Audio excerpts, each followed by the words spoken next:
Kristjani se spominjamo, da je Bog v božični noči postal človek.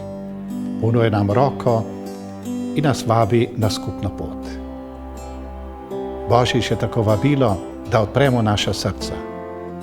Da odpremo srca Bogu in ljudem okoli nas, še posebej osamljenim, bolnim, trpečim.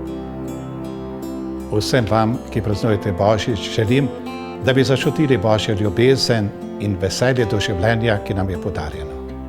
Tega veselja še posebej želim vam, ki praznujete Božič kot družinski praznik, ki ohranjate krščanske vrednote in tradicijo.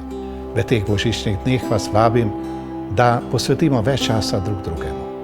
Starši otrokom, otroci staršem, vsi skupaj pa sorodnikom.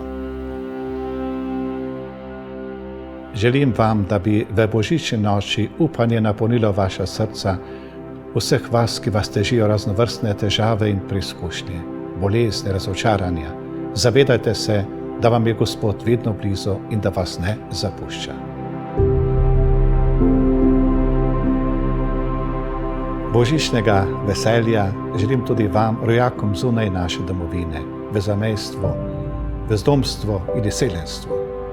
Želim, da bi v sveti noči čutili še posebej povezanost z našo domovino, ki želim, da bi rasla v miru in da bi napredovala v medsebojnem spoštovanju. To voščilo je namenjeno tudi vam, bratom in sestram v evangeličanski in pravoslavni cerkvi.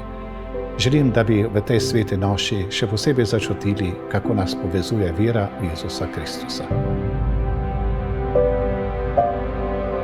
Na koncu vam v novem letu želim Božjega varstva in zdravja. Naj bo prežeto z globoko vero, v kateri smo vedno povezani z Bogom in jo pogumno izpovedujemo v življenju, javnosti in v družinah. Želim vam, da bi bili v novem letu še bolj povezani med seboj in da bi iskali to, kar nas povezuje in nam prinaša skupno dobro.